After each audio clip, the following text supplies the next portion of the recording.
Scott Lee, and I am an alcoholic, and really honored to be here. And I noticed that it's your custom to give your sobriety date. Mine's June 28th of 1984. And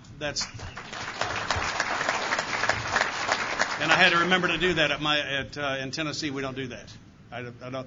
There are customs in different parts of the country, and the Lord's Prayer has a different cadence, and I can't pray as fast as you do. So don't think I don't like the prayer. I do. I just can't pray that fast.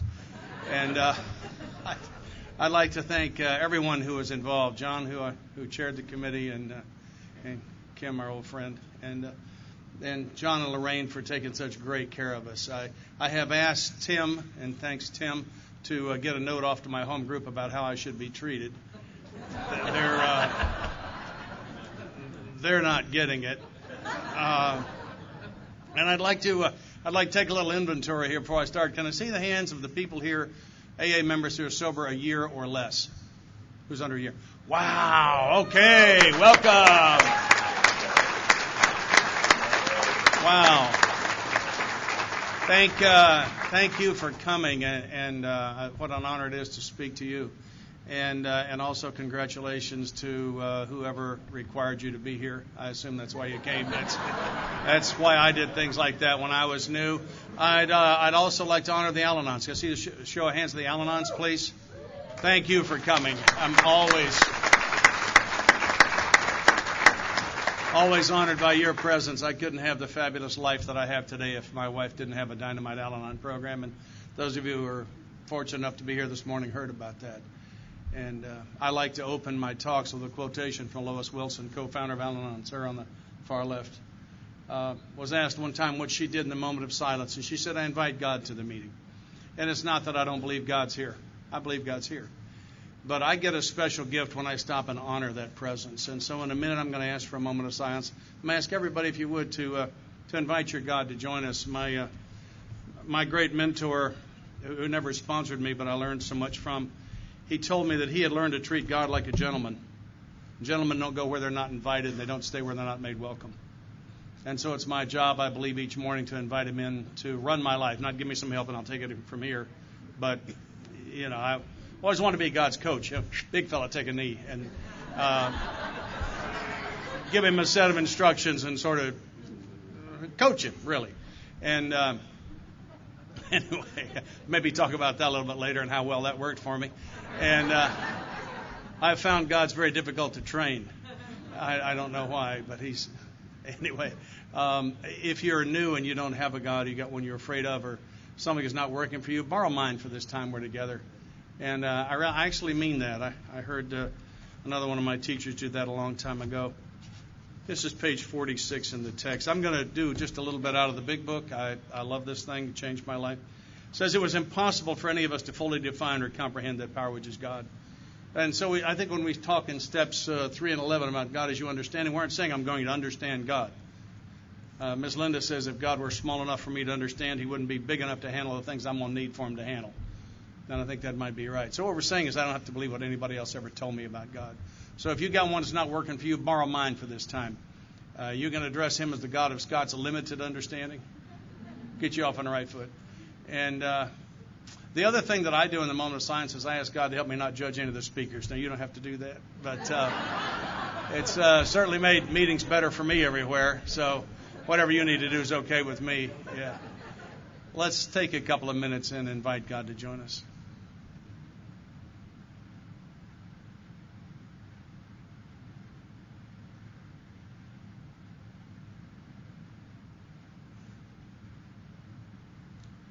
Amen. Thank you. I was asked at this session to tell my story. I found the directions here. I actually found them a couple of places in the book. Here, this is page 50. It says in our personal stories you will find a wide variation in the way each teller approaches and conceives of the power which is greater than himself.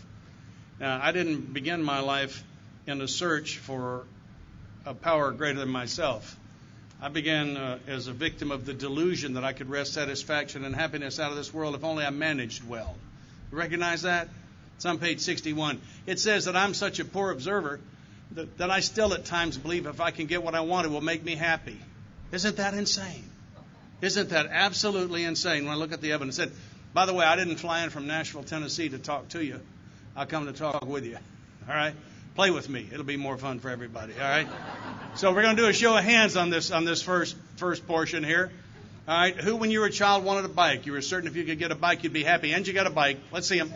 Great. Thanks. Are you happy? Well, let's try another one. Who wanted him or her? Sure, if you could get him, you'd be happy. And you got him. Let's see it. All right. Now, you could be sitting next to him, so I'm going to give you a break now to ask the other question. Made a pretty good point. Who's sure if you get rid of him or her? Right. Okay. Yeah. A lady got 2 hands and a foot off the ground over here.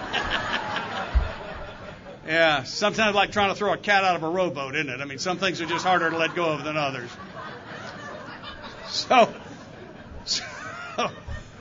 So I got to embrace the great truth. And the great truth is some of what I know for sure ain't so. And that was the beginning of learning for me. I didn't mean for this to be a book study, but I'm sorry. I'm just in love with the book. This page 42, it meant I would have to throw several lifelong conceptions out of the window. So one of the lifelong conceptions I had to throw out of the window was that getting what I want is going to make me happy. Never did. Getting what I wanted gave me a hunger for more, better, and different, but it never made me happy. My observation on it is I had pleasure and happiness confused. Pleasure's on the physical plane. There's something out there that if I can get it, will bring me pleasure for a limited period of time. Happiness is on the spiritual plane. It's an inside job. And it's a side effect of having a healthy relationship with God and with all of you. And that's at least in part what the 12 steps are about. It's my experience with it. I didn't start drinking until I was 18 years old. There was a good reason for that. I didn't know what it would do. I needed to drink way before that. I thought, by the way, what a fabulous conference. They had free beer in the lobby before this meeting. Did you see that?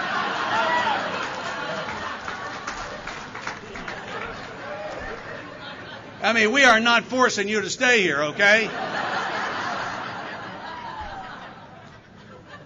I don't know that I've seen that before. You guys are the leading edge here, aren't you, Tim? But anyway, I passed. But I thought it was very thoughtful. And this being recorded, I better put this on. There's a wedding reception in the next room. Okay, I'm almost sure that was them. Y'all didn't really fund that, I don't think. But I didn't start drinking until I was 18 because I didn't know what it would do. I needed a drink long before then. And I'm not sure the first day I needed a drink, but the first one I remember for sure was the day I left for kindergarten the first day. I could have used a double that morning. Couldn't you? Yeah, absolutely. But it's hard for a 5-year-old to get a double. So I just did without. And I went away to college the summer I turned 18. I was in fraternity rush, and these guys were out. I was out with some guys from a fraternity I wanted to be in. And they started drinking beer, so I started drinking beer. And I didn't have an opinion on it one way or another before we started. As we started, I didn't like the taste. I didn't like the way the bubbles felt going down. I'm not that large on carbonation. And it made me feel kind of full, and I wasn't fond of that. But whatever they were doing, I would have done. I'm the great chameleon. I'm going to fit in here at any cost. And by the time the second beer hit bottom, I'm pretty sure it was that soon, all of a sudden I got magic. And all the alcoholics know what I'm talking about. I don't think anyone else ever really will fully understand the level that this magic happens for me. And I was just suddenly taller. Who got taller? Come on, taller. How about better looking? Leave them up. Better looking, yeah. Pimples fell right off. Right? Is that right, Travis? Right. I expected, they relapsed the next morning, but I wish you could have seen me that night. And I keep expecting to see that on the Super Bowl ad. Bud Light cures acne. Have you seen the ad? Those of you who watch sports have seen the ad for the new Budweiser Select. Have you seen that one? You seen the ad? One of the things they say about this new Budweiser Select is it finishes clean. I know what that means. That means when you puke, you don't even have to wipe your mouth. Just nice and smooth.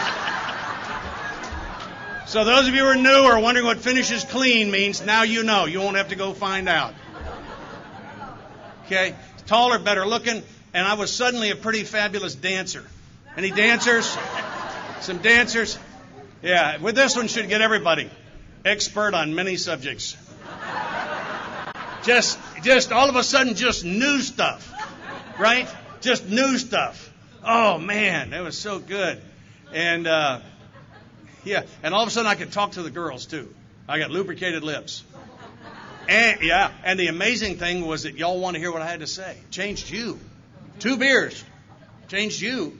And but the big one was that something inside me that had never done this before went,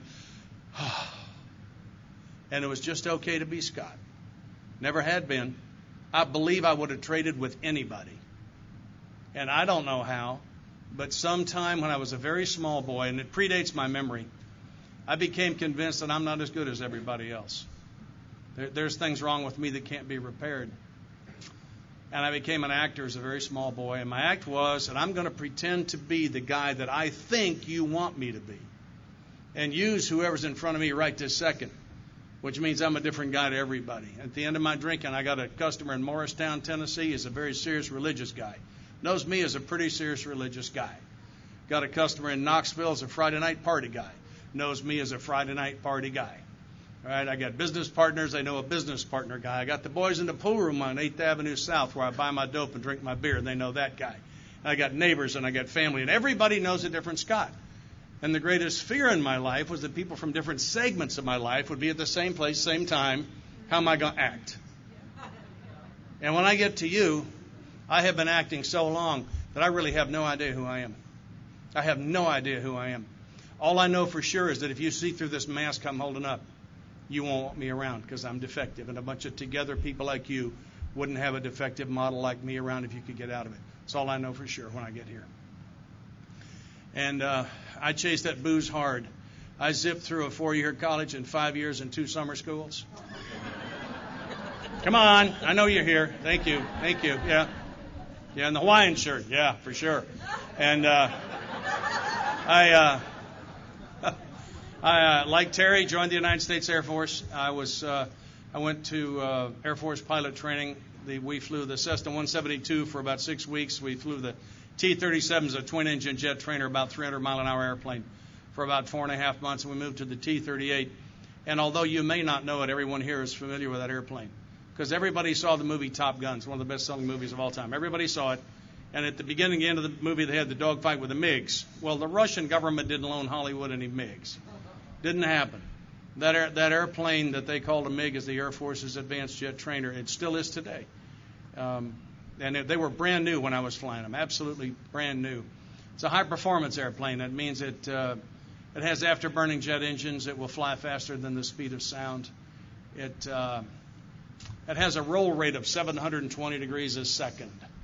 Yeah, twice around every second. I have gone from brake release to 40,000 feet in 3.5 minutes in that airplane a number of times. Yeah, it's an amazing thing. A loop is defined as a 360-degree turn through the vertical plane pulling positive Gs. At 10,000 feet, you enter the loop at 500 knots, and you pull up at 5 Gs.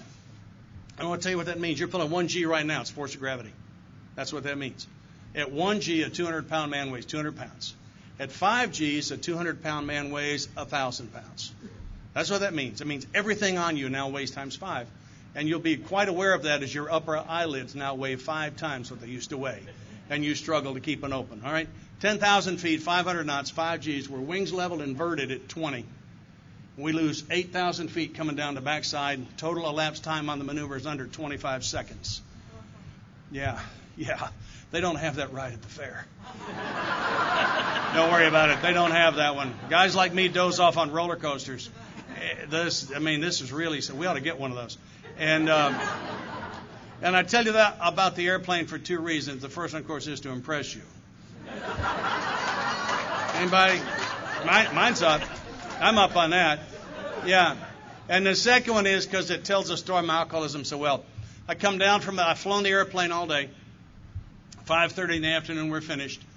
I head over to the officers club, and I used to get drunk on purpose a lot. Right? Didn't you? I mean, that's the mission. I'm going out tonight to get drunk, and if that's not why you're going, I don't want you along unless you're driving and buying. Right? Because you're going to be a pain eventually. You're going to be a problem. But I also used to get drunk by mistake. Were you ever accidentally drunk? Do you know what I mean? Yeah. Well, this looks like it could work. Would you be willing to do audience participation with me? That's not good enough. Yeah, very good. When I give you your cue, fill in the blanks. You know all of these answers. All right? All right? Now, I'm not going to get drunk tonight. I have a flight tomorrow morning at 7:30 on that airplane. We're going to be a two-ship. Did you ever see the Thunderbirds? They flew this plane 7 years. We did almost everything they did. I'm going up tomorrow morning to do that at 7:30. Nobody with a 3-digit IQ would get drunk the night before him to go flying acrobatics in a high-performance plane. Can you see that? Yes, very clearly. Right. Okay, so I'm not going to get drunk tonight. I'm going to drop by the club and have one beer, no more than... I noticed some of you Al-Anons didn't play. I'd like to encourage you. This is what you heard on the phone. Isn't it what they heard on the phone? Yeah. And you believed it again. That's why you have to come to Al-Anon. The ones that ran screaming from guys like me don't have to come to your thing, do they? No, they don't. All right, so all together now. Going to drop by the club and have one beer, no more than... I should be home by 6:30, no later than... It's good to have a plan. Somewhere between the first sip of the first beer and the bottom of the second one, I get this phenomenon of craving Dr. Silkworth talks about in the text. And I don't get home at 7. I leave the officers' club at exactly 1 o'clock in the morning because they... Close. A lot of pilots here, John. We'll talk flying later. Drive home drunk with a hand over one eye. Right? Who knows on that? Right? Okay. Right. For those of you who don't know, if you're not going to stay with us, it'll keep that single center line from crossing itself. We don't know how it does that. I walk in the house. My first wife tears into me something fierce. A lot of information in that sentence. Play it back. And I head into the bathroom for my after-drinking chores. Yeah, we're going to talk about it. We sure are. I thought the two greatest inventions of the 20th century, both invented by alcoholics, I believe, were the first one was that little half-moon shape of carpet they put around the commode for you to kneel on. That was invented by one of our guys. You know, his knees were all torn up from that hard floor. He says, "We ought to." And that soft commode seat you could rest your head on, you kind of in between eaves there. They think we're not creative. I mean, really.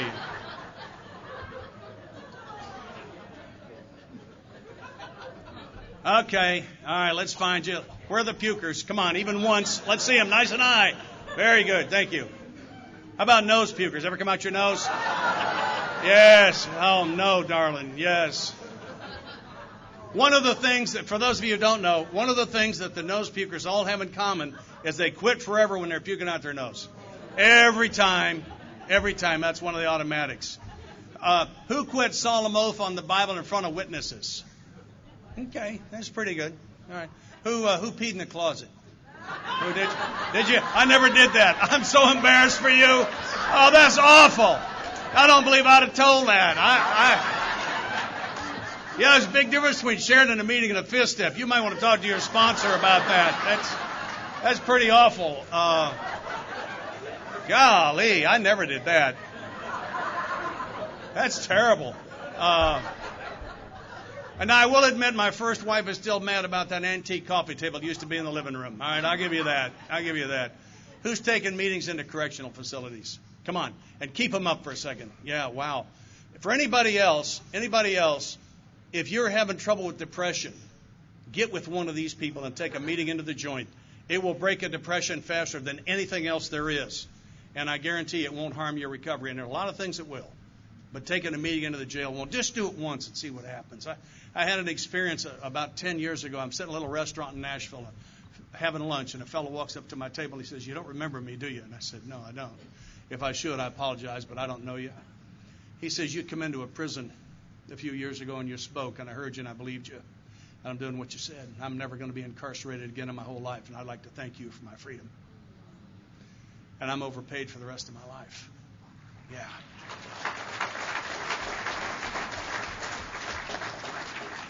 You don't want to miss that experience. I've had it more than once. You don't want to miss that. Anyway, I was in Depot in the county lockup about 3 years ago doing the hold up the hands thing, and they don't laugh much in the jail, for your information. And about 30 of them sitting there this night, and I ad-libbed the who peed in the closet, and one poor fool put up his hand, and I worked him over like I did you. And when the laughter finally died down, he said, "Hey man, no big deal. It wasn't my closet."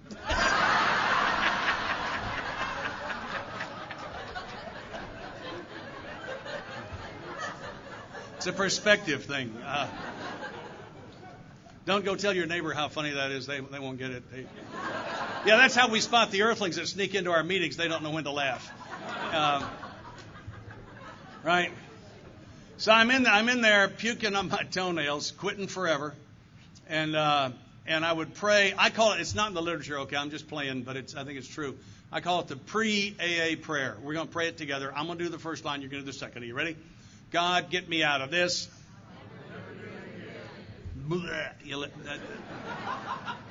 Which is alcoholic for amen. Isn't it? Right. And then I brush my teeth and go to bed. It's got to be 2:30, maybe 3 o'clock in the morning. I get up at 6. Yeah, I'm not even hungover yet. I'm in that wonderland. You remember the wonderland between drunk and hungover? You remember that? Oh, I miss that so much. And at 7:30 that morning, I'm in that airplane I was telling you about. Yeah. And I'm number 2 in a 2-ship formation. At 170 miles an hour, we rotate them and come off.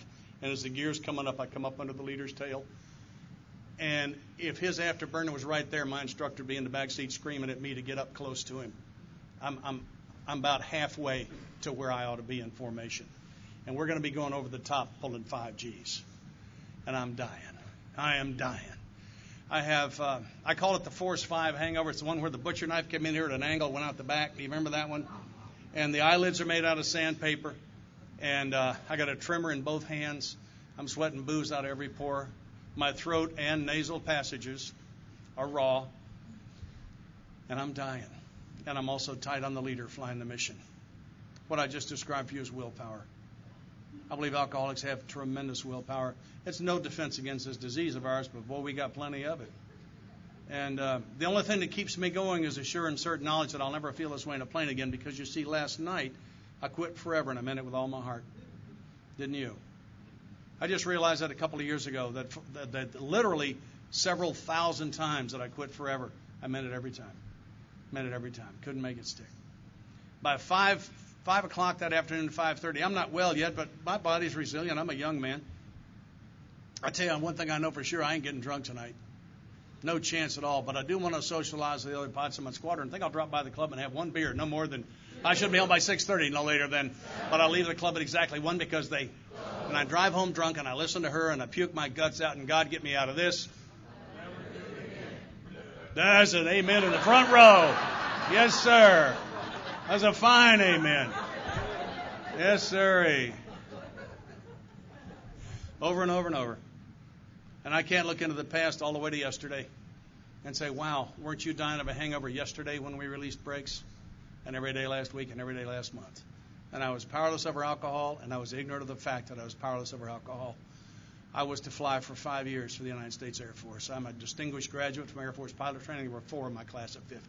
I just had the gift. I flew most of my times in C-141s. Bill Taper here was on those too. He was a crew member. We were telling some flying stories, and we cleaned them up pretty good, I thought, didn't you? That was good. We'll get those others later. And I did a tour in Southeast Asia, originally in Puff the Magic Dragon, the old DC-3 with the guns in the back, and eventually into an intelligence mission. I was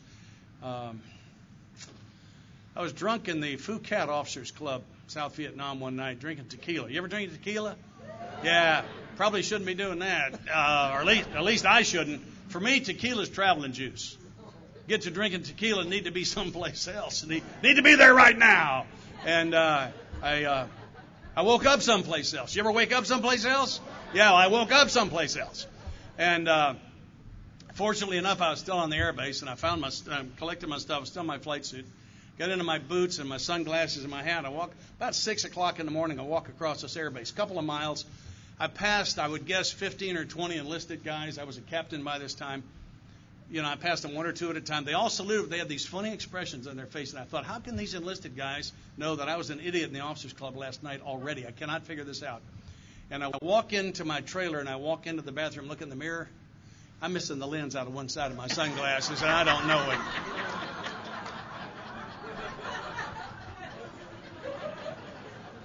The exposed eyeball is the color of this gentleman's hat right back here. You see that red hat back there? I'm bleeding to death through this eyeball. Yeah. It was about that time the colonel came to me and he said, Captain Lee, you have such a warm relationship with our enlisted men, and I'm very concerned about several of our sergeants and their drinking. Would you counsel them for me?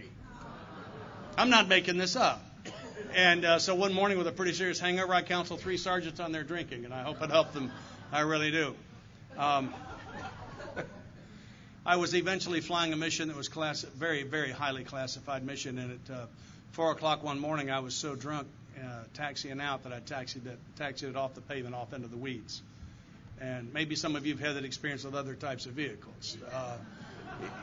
Yeah, I thought so. And, if there had been a rock out there or a stump or a ditch, or if it had been afternoon instead of 4 a.m., if there had been another plane taxiing behind mine, I'd still be in prison.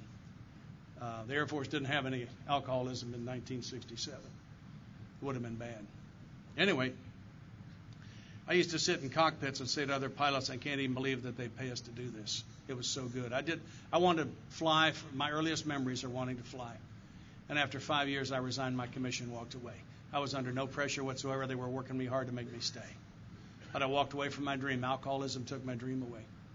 I got a job as a sales rep. I got a business partner. We opened a rep agency in the summer of 1984. He put his wife in treatment for a Darvon addiction. They don't prescribe that anymore, I don't think, because it's so highly addictive, a painkiller. He went through Family Week and figured out what was wrong with me. A couple of days later, he and I played a new game that was then sweeping the country called Intervention. Possibly some of you played, huh, John? Yeah. And June the 28th, 1984, which is my sobriety date, I signed into a little charm school outside of Atlanta, Georgia called Ridgeview. And, I didn't sleep the first 3 nights I was there, and they say that's real common, people doing the kind of things I was doing. And I'm laying the 4th night, laying there in that bunk, knowing I'm not going to sleep again. And it's lights out at 11. I got to lay in that bunk till 6 in the morning. I make short potty breaks, but that's it. And I'm laying there, and some of you may recall, if you're not drinking, you're not sleeping. It stays dark a long time at night. Just goes on and on. And I'm laying there knowing I ain't going to sleep again. And this is the best I can do describing this. I saw my life like you might see a movie. If you've had a near-death experience, I'm fascinated. I'd love to hear about it. But it was not one of those instant things. This was over the course of several hours, and it was like watching a movie. I've always given myself credit for my intentions. I'm probably the best intended person you'll ever meet. I have some fabulous intentions. And my favorite one is I used to do close-up magic.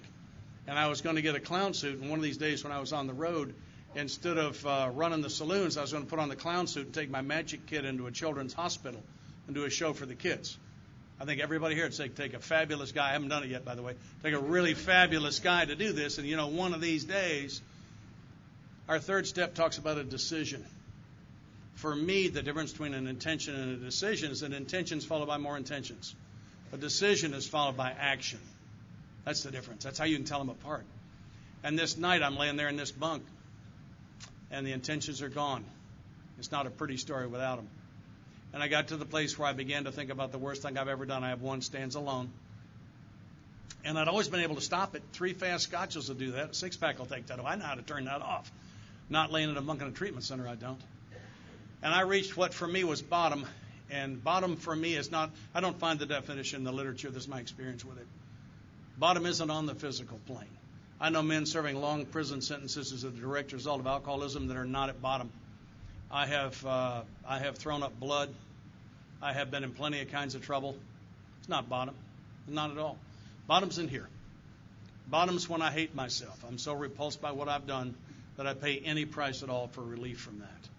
That for me was bottom. And at that point, this part of me that didn't happen in my throat, my head, this part of me screamed, to a God I don't think I believed in. God forgive me. It was real loud from in here. And in the next moment, all of what I'm about to tell you happened. I'm laying on my back in a bed with my eyes closed. Suddenly, I can see the entire room better than I can see this one right now. There's this magnificent light shining just on me and on my bed.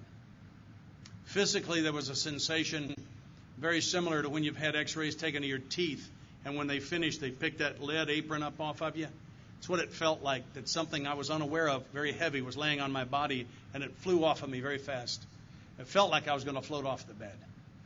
And I knew in that moment that there was a God, that God had the power to forgive me and that I was forgiven. And I used to say he forgave me then, but I don't know that that's true. I know that I received the forgiveness then, but I don't speak for God, and I'm not very comfortable around people that do, quite honestly. So I can't say he forgave me then, but I can tell you I received the forgiveness then. And I lay there in the presence of infinite love, and I couldn't tell you if it was 2 seconds or 3 hours. I do not know how long, and I've talked to other people who've had experiences like this who agree that when I say what we call time does not exist in that presence. Can't explain that to you, but I can report it. See some people know what I'm talking about. I'd like to talk to you. And after that, I must have slept, because the next morning I woke up and I had not had that experience in several days. And I woke up wanting to be one of his guys. And that was my first cornerstone. And for those who feel like they've had their pocket picked because they haven't had one of those, this is Bill's story, page 12. But soon the sense of his presence had been blotted out by worldly clamors, mostly those within myself. I can't tell you what Bill was saying there, but I'll tell you what I'm saying. I don't believe that event alone would have kept me sober these 22 years in Big Change. I don't believe it. It was necessary for me to do the rest of it. Just a cornerstone for a last gasper like me. It's all that was. And the staff of that hospital saw me change. And I thought I'd changed completely, and I got a lesson. A few weeks later, I went into my counselor's office to talk about my aftercare plan. That was the purpose of the appointment. I knew that. He was a member of Al-Anon. I'd like to salute the Al-Anons again. How much I love you and how much I honor you. And this counselor who saved my life was a member of your fellowship. Thank you. God bless you. And I walked in there with a great attitude to help him design this aftercare plan. If you're new and don't know why that's funny, please try to listen closely to this. And I explained to him that I was not taking antabuse. I wasn't going to halfway house. They had a 28-day program. That's as long as I'm staying. And I just did that to lay out the parameters to help the man do his work. I was just being helpful. I had this great attitude. And he said, "You've left out something you aren't going to do." I said, "What?" And he said, "You're not going to make it." Took that personally, I did. Not usually a violent man. Make a few exceptions. Made one for him. And fortunately enough, it was verbal. And I said to him, "Why'd you say that?" Boy, is that ever not a quote. Because I've learned to lay down the language of the gutter and pick up the language of the heart, so I can't quote myself on that. But I think you get the idea. I said, "Why'd you say that?" And he responded with a question that changed my life. He said, "If you already know how to run a program to keep yourself sober, how is it you happen to be a patient here?" And I responded by very cleverly saying, and nothing came out. Never had that experience before. My mouth, something comes out. I have to make up some of it, but something comes out. Nothing came out. I couldn't believe it. I was astounded. I had been asked the unanswerable question. And I don't know. I know that was a 1-hour appointment. I know that happened in less time than it just took me to tell it. And then I stayed in his office for a full hour. I remember none of the rest of that as my mind locked onto the unanswerable question. And from there I went to lunch, and from there I went to group and phys ed and the movie. Whatever they had, my body was there. My mind is back in Jim's office trying to answer the unanswerable question. About 9 o'clock that night, I'm walking back to my cottage, and it's like, the best I can describe this is like the answer was flying through the air. And I'm walking along, and all of a sudden, this part of me knew the answer before this part knew. Can't explain that to you. And the answer was and is, I don't know how to run a program to keep myself sober. And if I'm going to be one of the few that make it, I'm going to have to do it all. This is not a cafeteria lunch for me where I can take what I want and leave the rest, because I must win this time. I must win now. I cannot afford to not make it this time. And I do not care what the price is. I will pay it. There's nothing in my life that matters to me that isn't suspended from my recovery. Here's my recovery. Here's what hangs from it. My life, how many times do you think a drunken pilot could have been killed in a couple of thousand hours of flying time, not to mention driving drunk, etc. My sanity, I've been to the insane asylum, hallucinating things as real as you sitting there. My freedom, I've already told you I'm supposed to be serving life in Leavenworth. My relationship with this fabulous woman that I'm married to and our children and grandchildren. My house, my cars, my peace of mind. There's nothing in my life that matters to me that isn't hanging from my recovery. For if I lose it, all of those things hit the floor and shatter. And I didn't come here to tell you that's your situation. It may not be. It's mine tonight. 22 years sober. And that's when I embraced what I lovingly today call Step 1, Section B. I originally read the first step to say we admit we were powerless over alcohol, therefore our lives have become unmanageable. On close examination, I have discovered the word therefore does not appear in the first step. And I looked up punctuation in the dictionary, and strangely enough, a hyphen is not shorthand for therefore. A hyphen actually connects two unrelated thoughts. The reason I was confused is on June 27, 1984, the day of my most recent drink, the fact that I was powerless over alcohol and that my life was crashing down around my ears were related. On May the 19th, 2007, I am powerless over alcohol. My life is unmanageable. I am not playing with you. It's one of the most powerful concepts I ever got. I can't find the page in this book that promises me and says, congratulations, having now achieved this lofty spiritual level, your life's now manageable. The tank's full, the keys are in it, load up, go get them. Somebody shout out the page number. Now, I can't find it either. Call me collect if you find it. I can't find it, and I've searched. I do find some places that promise me sanity, and part of my sanity is I don't want to run my life anymore. I have fired me as general manager of my own life based on my performance. A good manager would have fired me decades ago. And one of the first things I did when I woke up this morning was I invited God in to run my life today. Not, as the 12 and 12 says, as a Bush League pitch hitter, but to take it. Whatever you have in mind for me suits me fine. I'll take it sight unseen.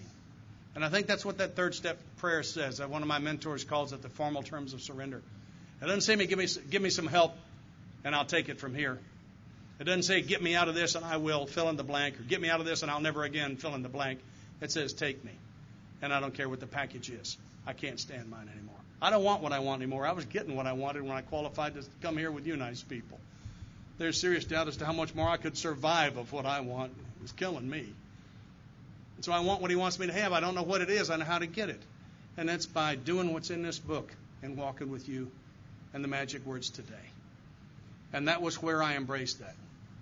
Well, I zipped through that 28-day treatment program in 6 weeks flat. And you're doing the math, John.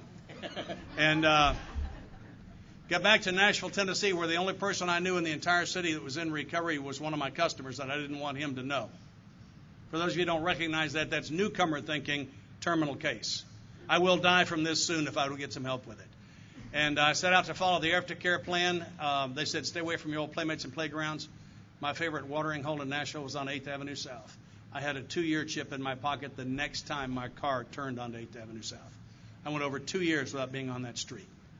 I was that committed. I completed this, they said 90 meetings in 90 days. I went to 87, and I've forgotten 2 of them now. But one of them, one night I was about to leave for the meeting, and my son decided to learn to dance standing up in a rocking chair. We went to the emergency room instead of the meeting. Everybody here is going to say that's a good call. It's a right move. And so I missed, and I thought if you'd missed, you just missed. I didn't know you could go to 2 meetings in a day.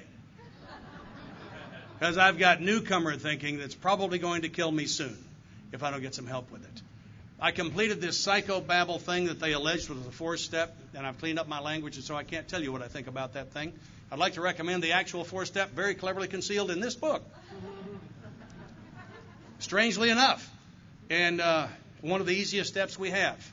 Maybe the easiest. A little bit on the long side, very easy. Now, I'm talking about the actual 4th step, not that stuff that you see.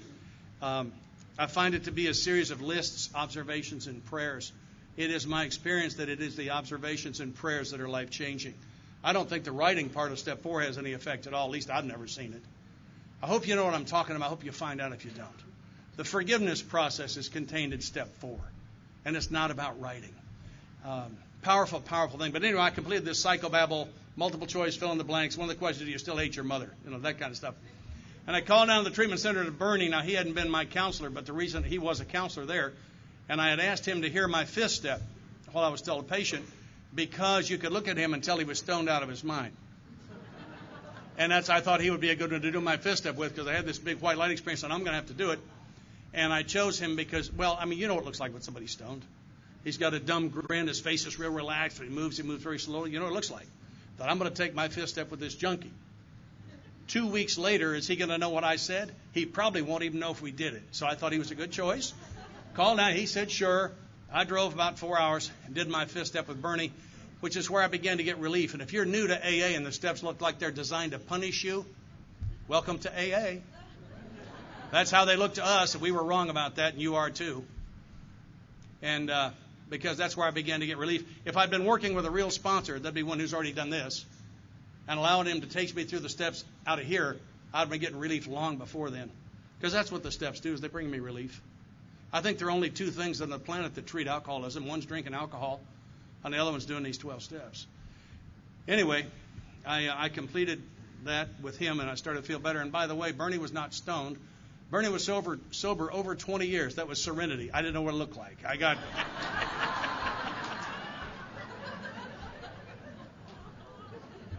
I still got this terminal case of newcomer thinking. I'm so dry they're not smoking near me. And at this point, I've done everything on the aftercare list except get a sponsor. Let's see if you can fill in this. This is 2-word, fill in the blank. See if you can do this one. Absolutely insane newcomer. I'm looking for a sponsor I can relate to. Isn't that hilarious? Holy mackerel, I can't think of anything dumber in my life. Thank God I couldn't find a sponsor I could relate to. I can't figure out, you go to 2 meetings in a day, who can I relate to? I can relate to some other loser that doesn't know his fanny from straight up is who I can relate to. Thank God I couldn't find a sponsor I could relate to. We'd both be dead by now. I don't need a sponsor I can relate to today. What I needed then and I need now is a sponsor I will obey. New concept. And there was this guy in this meeting, his lights were on. You know what I mean? I wanted to feel like this guy looked. I said, would you sponsor me? He said, we'll find out. Here's your first assignment. Assignment? I thought a sponsor was kind of like a big brother, going to show you the ropes, maybe loan you some money, fix your wife. Man, I'm wrong about a lot of things. And I do the assignment. I come back to him and I say, okay, I did it. Sponsor me. And he said, I'll sponsor you my way. What does that mean exactly? He said, you are too sick to stay sober on the Fellowship of Alcoholics Anonymous. You will need the program also. And I got no idea what the man is talking about. And he said to the end of his life that he thought the single best kept secret in our fellowship was the definition of our program. And how do we keep it secret? Well, we read it at almost every meeting. That's how we do that.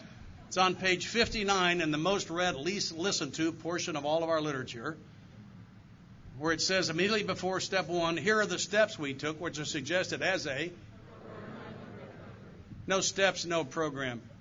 That's simple. Forgive me, I'm going to be real direct. I've been to too many funerals. We're committing murder with a phrase, and the phrase is don't drink and go to meetings. You'll die from that. That'll kill you. If sitting with other alcoholics talking about problems is going to get people sober, wouldn't the guys under the Woodland Street Bridge in Nashville, Tennessee be sober tonight? Yeah, sure they would. Doesn't work for them, doesn't work for us. Here are the steps we took. I heard this the other day and I loved it. For those of you who are hiding behind the fact that the steps are only suggested, we have good news and bad news. The good news is you're right, they're only suggested. The bad news, they're the only suggestions we got.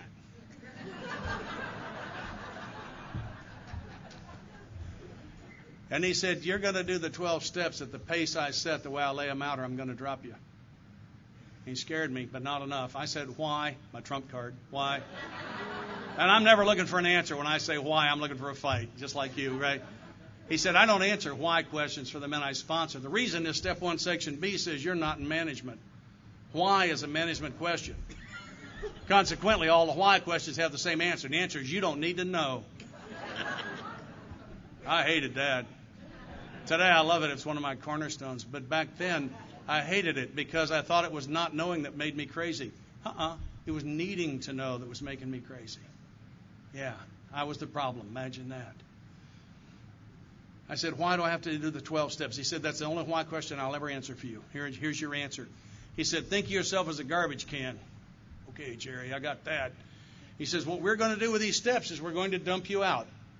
We're going to scrub the can and stand it back upright. We're going to fish through your life. Most of it's trash. We'll toss it. But portions are good. We'll keep them. For example, you love your children? I said, a lot. He said, great. We'll keep that. When we get finished with these steps, you're going to be a big, clean, empty can with just a little bit of good stuff in the bottom. And the reason is because alcohol's not your problem. What? Alcohol's not your problem. Never was. Alcohol is your answer. It makes you tall enough, smart enough, good looking enough. You can talk to the girls. You're expert on many subjects. Fantastic dancer. It makes your skin fit. So when we say to you, lay down booze, we have not said lay down your problem. That's why you couldn't do it by yourself. Because you weren't laying down your problem. You were laying down the only answer you have ever known. And to do that, you're going to have to pick up a new answer. And the new answer is going to have to be at least as good as the old answer. I used to quit forever by myself quite a bit. And as you know, forever is somewhere between 20 minutes and about 8 weeks. The earthlings how long they think forever is, don't ask them, it'll scare you. But we know it's a couple of months tops. And so I can quit forever, but I can't get unthirsty. This is the peace I could never find on my own. Something was on. I would go a couple of weeks or a month even without even thinking about it. But something's always coming down the pike where I'm going to get thirsty again. I own my own business. I'm going to close a big deal, make a lot of money. I'm going to get thirsty. I'm going to lose a big deal, lose a lot of money. I'm going to get thirsty. I'm going to get a new convertible. I'm going to get a new boat. I'm going to get a new girlfriend. I'm married, by the way. Get a new girlfriend. Or the big one that's going to hit, the Redskins are going to play the Cowboys on Monday night. And I am going to get thirsty. They say one day at a time here. Is that one of the things you guys do? One day at a time? For those of you who are new, there's a second line to that they're not telling you. And I'm going to tell it to you. Under their breath, they're saying one day at a time in a row. With no breaks at all. That's what they mean. One day at a time in a row. So if I'm going to stay sober one day at a time in a row, they're going to have to give me this peace. I'm going to have to get unthirsty. I could never find. I think maybe the most powerful promise in the text is at the top of page 60. It says 12. Having had a spiritual awakening as the result of these steps. That's what it says. The means one. It's my experience that spiritually awakened alcoholics don't drink beverage alcohol, and they don't ever get thirsty, no matter what. I have been continuously unthirsty since sometime in December of 1984. I don't remember exactly the date. I remember all the circumstances. If you've been driving around town, if you're new, with a white knuckle double grip on the wheel to keep the car from pulling into the quick stop to get you a six-pack, I know what that feels like. But that's not the package. I haven't felt that in over 22 years. That's not what this is about. I have a new freedom and a new happiness. That's what it's about. And that's where it came. That's the big promise, is the spiritually awakened.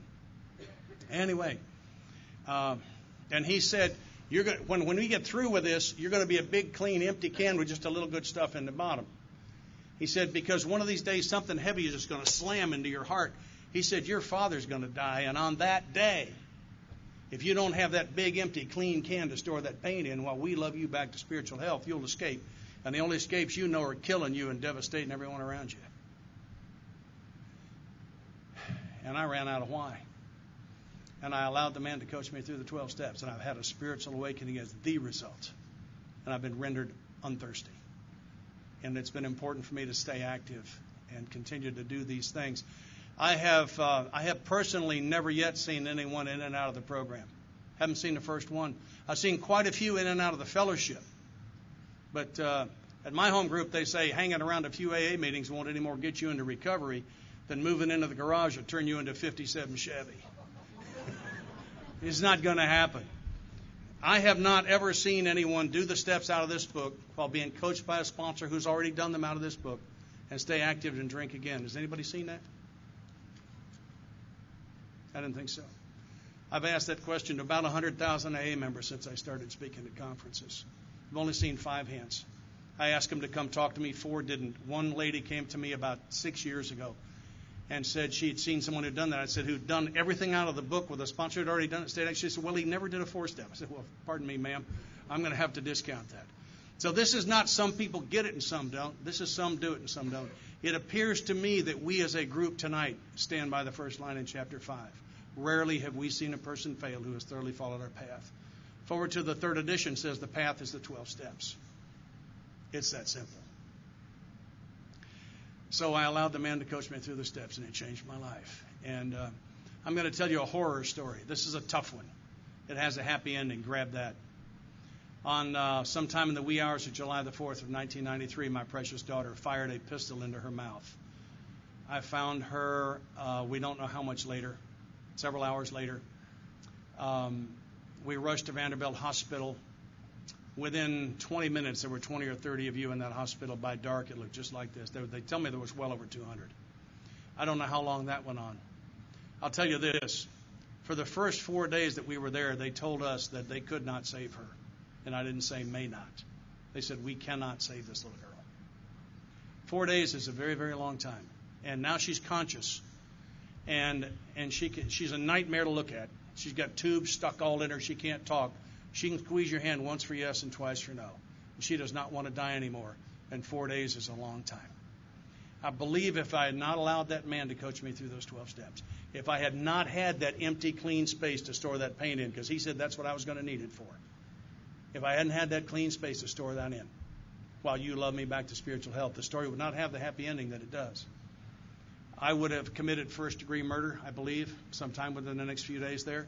I'm fully capable of that. I don't doubt it for a second standing here before you. I could have done that. I moved into Vanderbilt Hospital. I went home once sometime within the next week and got underwear and shaving gear. And I moved into a hospital room, and I didn't leave Vanderbilt Hospital for 60 days.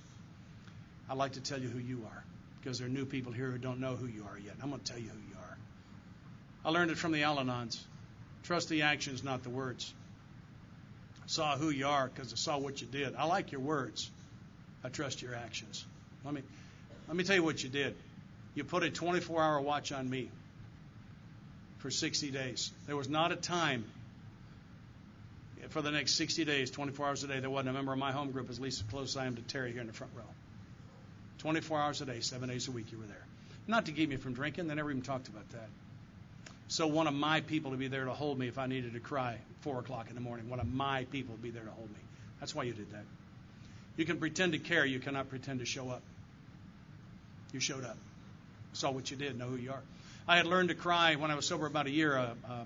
I'm noticing a guy, a very masculine man in my home group, and he's crying at almost every meeting. And I went to him and I said, tell me about the tears.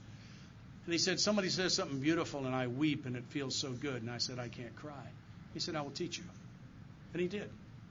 And I can cry, and I do frequently. It's not unusual for me to cry up here. It doesn't bother me at all. Never apologize for it.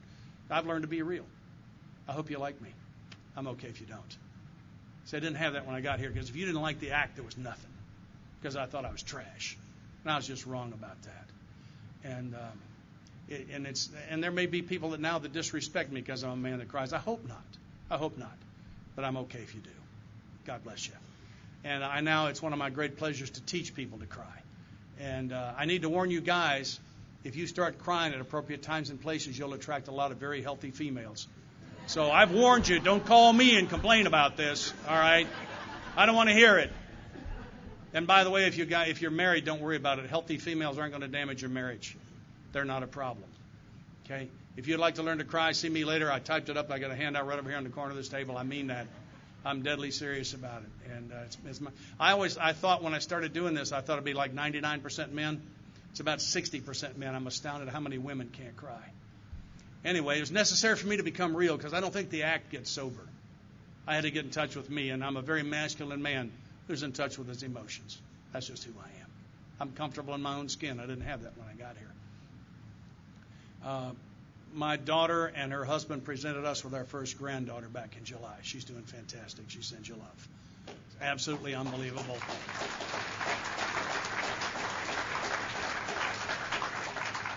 You can look and see she's blind in one eye.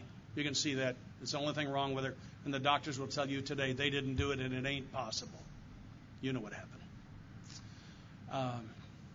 When I first got sober, I started going to the Woodbine Clubhouse in Nashville, Tennessee, Little White House on Nolensville Road. I still miss it. And they had slogans on the wall. One of them said, first things first. I understood that, but I'm a newcomer. I ain't doing it, of course. And one of them said, let go and let God. I wonder how they do that. I wonder what that means. One day at a time. I know what that means. Don't drink today. And it does. But eventually, that's not enough. And I believe, for me, one day at a time means that with the first 10 steps, I've cleaned up my past. There's nothing gaining on me. I do not have to look over my shoulder. The last 2 steps are about me embracing the great truth that a loving God holds my future.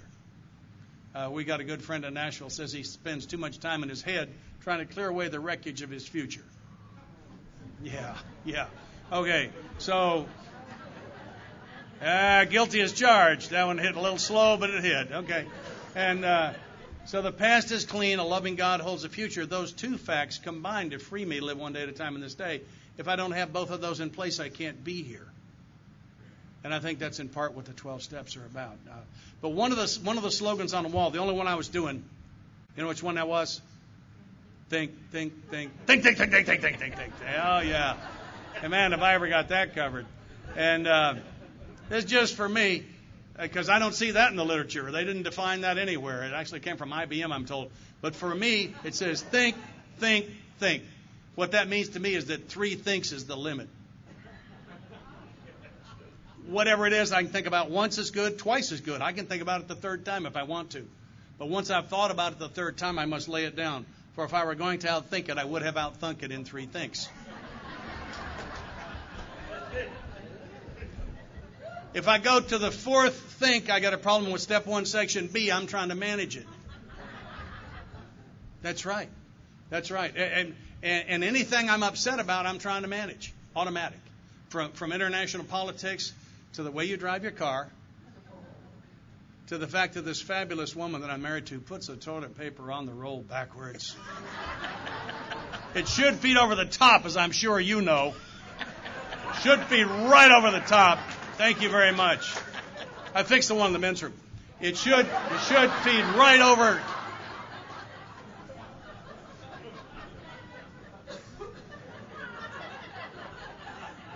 She says she puts it on the other way because we've got a cat, but I've been watching that cat for years. He does not use it.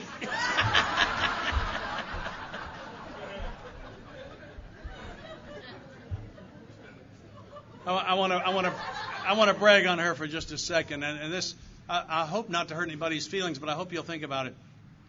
One of the gifts that my wife gives me, they talk about support's one of their words in Al-Anon, and one of the gifts she gives me is that she does not drink. I don't come home and kiss a martini. I don't come home from a hard day and kiss a glass of Chablis. And it means a lot to me. Because she could. She's not any good at it, but she could. And she chooses not to. It's one of the real gifts I have. And I'll brag on her Al-Anon program one more time. She never helps me find a parking place if I don't ask her to. Yeah, that hit home in a couple of places. I know it did. Yeah. I've got a sign on my desk that says, Ask Linda. And the reason is because if I want to know what she thinks about something I'm fixing to say or do, I have to ask her.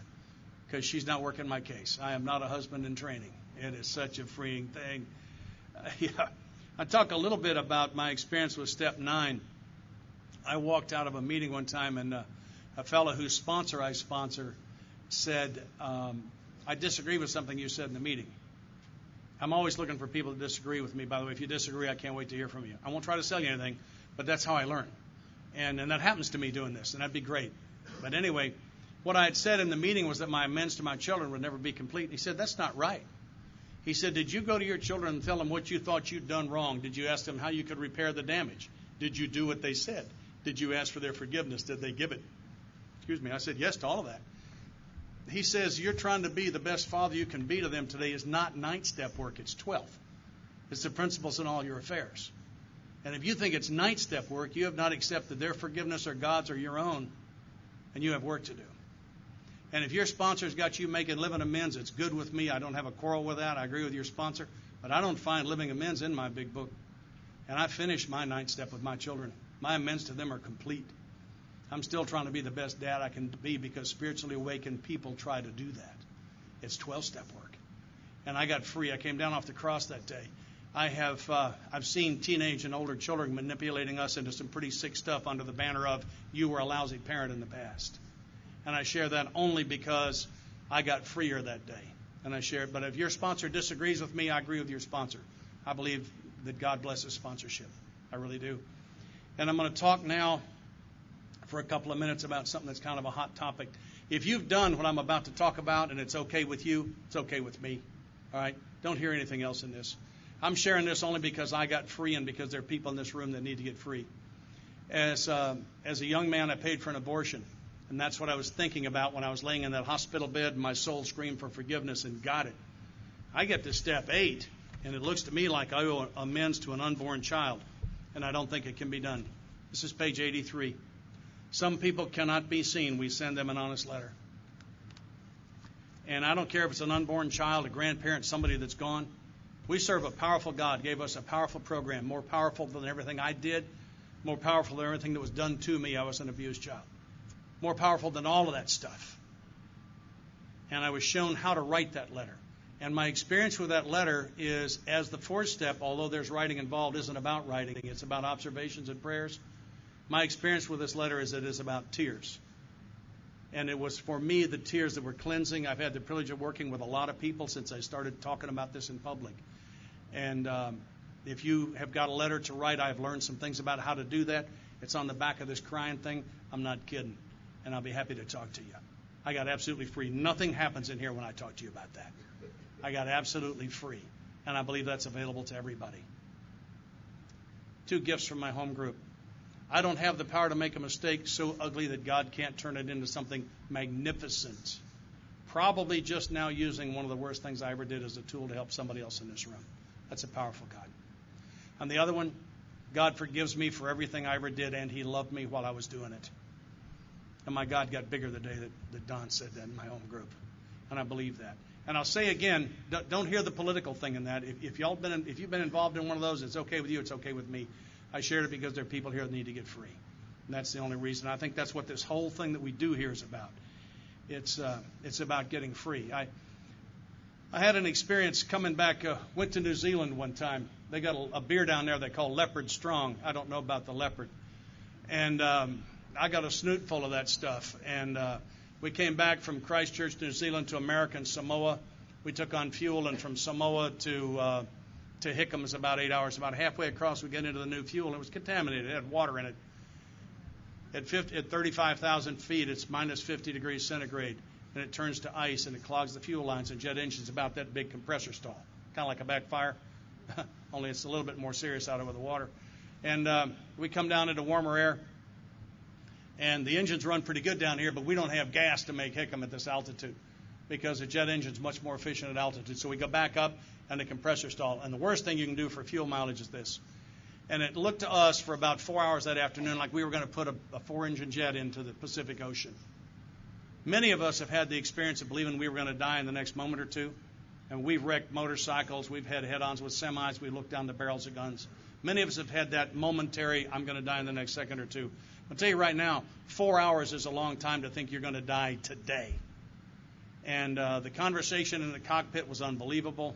I promised God if He'd get me out of this, I was going to quit smoking, quit drinking, quit visiting ladies I wasn't married to. I'm going back to church. I might build some churches. Memorize the Bible. I didn't leave anything in the bag. And we shot a forced landing at Hickam. We turned final at 9,000 feet, showing empty on all the tanks, and put it down. Taxied in. They dipped the gas tanks like you dip your crankcase. See how much oil you got? We do not have sufficient fuel left on this plane to start 4 engines and taxi to the runway. We don't have that much left. I didn't even check into the quarters. I went to the Stag Bar, walked into the officers' club, back to the crazy section, put my bags down on either side of the bar stool. I said, Mai Tai, the big one, pack of Marlboros. And I look back at it today, and this is my analysis of it. In those days when I prayed, I was trying to make Him my God. And what you've taught me here is how to make me His man. I had it backwards. I had so many things backwards. This one came up at dinner. It's a story I don't normally tell, but I was having a discussion with another member. I was about 2 years sober. I was standing in the Woodbine Club kitchen before a meeting and having a discussion with one of our members. Now, not being as spiritually evolved as I am, you might have thought it was an argument. Yeah. And about that time, Joe B. walked in, and Joe was very intelligent and had been sober since several weeks before the earth began to cool, and which is clearly going to put him on my side of this burning argument, which I can't at the moment remember exactly what it was. And as Joe poured his coffee, I posed the question. I said, what do you think, Joe? And Joe said, I am not allied with any sect, denomination, politics, organization, or institution. Do not wish to engage in any controversy, neither endorse nor oppose any causes. My primary purpose is to stay sober and help other alcoholics achieve sobriety. By which time my opponent and I were laughing pretty hard, and it took me a while. I had what I call a revelation. The sponsors will get this. My own definition. A revelation is when I figure out for myself something you've been trying to tell me for 6 months or longer. Right? It's a revelation. Yeah. And I went to Joe and I said, "You meant that?" And he said, "Oh, yeah." Joe was living the AA preamble. You could not get him into a controversy. He would not controvert with you. And he had a primary purpose. It was to stay sober and help others to achieve sobriety. And he never let anything get between him and doing that. Pretty powerful. I moved out of the condo my first wife and I were living in when I was sober 6 years. And the event was, she told our daughter a few years ago that when I got sober I changed, and she didn't. I believe that's correct. And I did a lot of things to make her very, very sick. I stand before you guilty as charged. My sponsor told me when I got here that I was, what I wanted was mercy for me and justice for everybody else. Yeah, and that the package was mercy for everybody or justice for everybody, and I was part of everybody, and I got to choose. And that's where the forgiveness process in step 4, that's what that's all about. And so I'm not angry with her, and I'm not taking her inventory. But she was tearing into me one more time, and I had this moment of clarity. The moment of clarity said, "You're just before giving her a straight right to the face. And when she goes down, you're going with her. She's on the way to the hospital. You're on the way to the jail. It's a bad plan. Worked it out all by myself." And I turned around in mid-screech and walked out of there and got in the car and drove away and bought a newspaper. Started looking for a place to live. 48 hours later, I moved. And I didn't believe in divorce. I also knew if I lived with her, it was a question of time. And I was given a gift. And I'm going to share it just in case somebody can use it. The gift was 3 prayers. And I prayed these 3 prayers each day for a long time. And the prayers are, "God, if it's your will for us to be together, put us together." That's the first one. Second one, "God, if it's your will for us to be apart, put us apart." Those are the easy ones. Here's the one that counts. "God, if it's your will for me not to know today, leave me not knowing." Step 1, section B in prayer form for me. When I can pray that prayer and mean it, I can have what my sponsor called serenity. He said serenity is not freedom from the storm. Serenity is peace in the midst of the storm. And I can only have that if I stay in today. One of my teachers showed me this the other day, and it really knocked me down. This is on page 59 in the text. "Without help it is too much for us, but there is one who has all power, that one is God. May you find him now." He said, now isn't when I find God, it's where. I have to be here present in my own life to find God. My God is the God of right now. Dr. Paul used to say that, he said, it's like me and God are on a tandem bicycle. He's up front steering, I'm in the back pedaling. Now, I can steer anytime I want to, but he won't pedal. And whenever I get out of today, I'm steering, and he won't pedal. And I believe my God is the God of right now. And so I share those prayers just in case somebody needs it. I found it necessary on a couple of occasions to change sponsors, and I'll answer questions about that later if somebody wants to know why. Because your sponsor wants you to do the 12 steps, it might not be a real good reason. That wasn't it. But I was shown how to do that in case you have to, because I was always afraid of confrontation. And what I was told to do was to go to my old sponsor and say, thank you. Thanks for all you've done for me. Thanks for the gifts. Thank you. You've been a blessing in my life. It's only fair for me to tell you that I've asked someone else to sponsor me. And then I don't have to answer questions. Adults don't have to answer questions. And if he gets angry about that, the one thing I know for sure is I've done the right thing, because he got his ego tied up in sponsoring me. And by the way, he's got a sponsor, or I wouldn't let him sponsor me, because I think that's one of the characteristics that's absolutely necessary. I had an experience a few years ago. I want to talk about anonymity. I give my last name in AA meetings in keeping with our tradition of anonymity. I hope that made sense to you. If it didn't, I hope you'll read the pamphlet, Understanding Anonymity, in the book, Dr. Bob and the Good Old Timers, page 270, where it talks about we need to use our last names in meetings. Now, there are exceptions. I've been in meetings with federal judges who needed to be sort of anonymous within the fellowship. We're not a secret society. We're not a secret society. It's at the public level. You go to the hospital. Somebody from your home group's in the hospital, so you're going to walk into the hospital and say, excuse me, ma'am, could you tell me what room Wall Street Dan is in? Or what room is Janet from another planet? Do you have her? What room is she in? My name's Scott Lee. I'm in the Nashville phone book. Come to town, look me up. You can find me. I think it's important we do that. But another part of anonymity is doing something good for somebody else and not getting caught. And that's not my style. I think if I do something, well, I think you should know me better, especially if I do something good. But anyway, I had this. When I do that, it's like there's a piece of sunshine about so big that lodges itself in my chest. And I can think about what I've done any time, and it glows, and it makes my whole body glow. I can't explain that. I see some people know what I'm talking about. And so I did that a number of years ago. I did something really good for somebody, and I never told a soul for about 6 months. And then I just couldn't stand any longer, and so I told him. When I did, this thing got out. And I'm going to tell you what it was, because there was another lesson for me, and it was one of the big ones. And what I had done was I'm a sales rep, and I had a magical day where I walked into my 8 o'clock call, and as I come through the door, the receptionist says, "He's ready for you." And I walk into the buyer's office. He says, "I haven't got time to talk today. Here's your order." And that happened to me till noon. My day's done. I got nothing to do. Fishing gear in the trunk. There's a park. There's a stream. I'm fishing. There's a family having a picnic. They got a 7-year-old boy. Apparently, he and I are going to fish together today. It looks like I'm going to cast, and he's going to do everything else, is the way it looks. And had a wonderful time with the little guy. I got to meet his family. He had 3 siblings. There's not a fisher person in sight in his family. That was my experience. I was a fisherman at age 5. I mean, you either have it or you don't, and I had it. And I was at a time in my life where I had time. I got to know the family. I took this little guy on a couple of fishing trips just to be sure he was really hooked, and he was. And when he was about 8 years old, there's a river about an hour west of Nashville, Tennessee. It's a national scenic river called the Buffalo River. And I hope there are places in heaven as beautiful as the Buffalo River. And he and I launched a canoe on that river and floated 5 miles of river in about 10 hours one day. Caught over 100 fish. It was one of the magic days. Kid caught a 4-pound smallmouth bass. He got my fish is what happened. And anyway, about a mile from the takeoff, the sky suddenly blackens, and I hear the thunder, and we're going to get it, and there's nothing we can do but take it. And there was a backwater, and canoeists call it eddy out, kind of parallel park up under some trees. I'm about to give God a little piece of mind. Did you happen to notice St. Scott down here in the buoy? And by the way, he got my fish. I'm about to do this prayer, you see.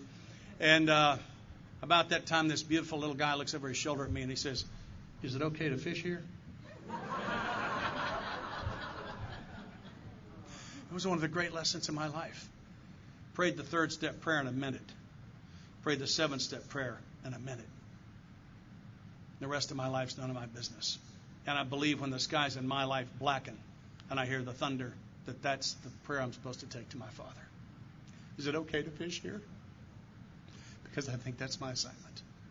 I believe that. I know people that are brim full of those little gold things, those little pieces of sunshine. You can see it out in their eyes. That's how they got them. On my last flight in that high-performance airplane, I leveled at 40,000 feet 3.5 minutes after takeoff. And they gave me a working area. It was a 30-mile circle around a point in an altitude block. And I just wondered how high it would go. It was back before the radar told them. And they told us every day we're not supposed to be above 45,000 feet. And they said there were 2 reasons. One is you could get killed. The other is you could die very quickly, and you would owe them an airplane. Those were the 2 reasons that you're not supposed to be above 45. There are things that happen at high altitude that you don't recover from. And I pulled the throttle back out of afterburner because the fuel gauges move kind of fast in afterburner. And I pulled the nose up, and I'm about 15 degrees of bank, and I'm climbing in this circle. And I thought I was going to get to 10 miles, and I didn't. At 52,300, she was done. And I was 80 miles west of Jacksonville, Florida.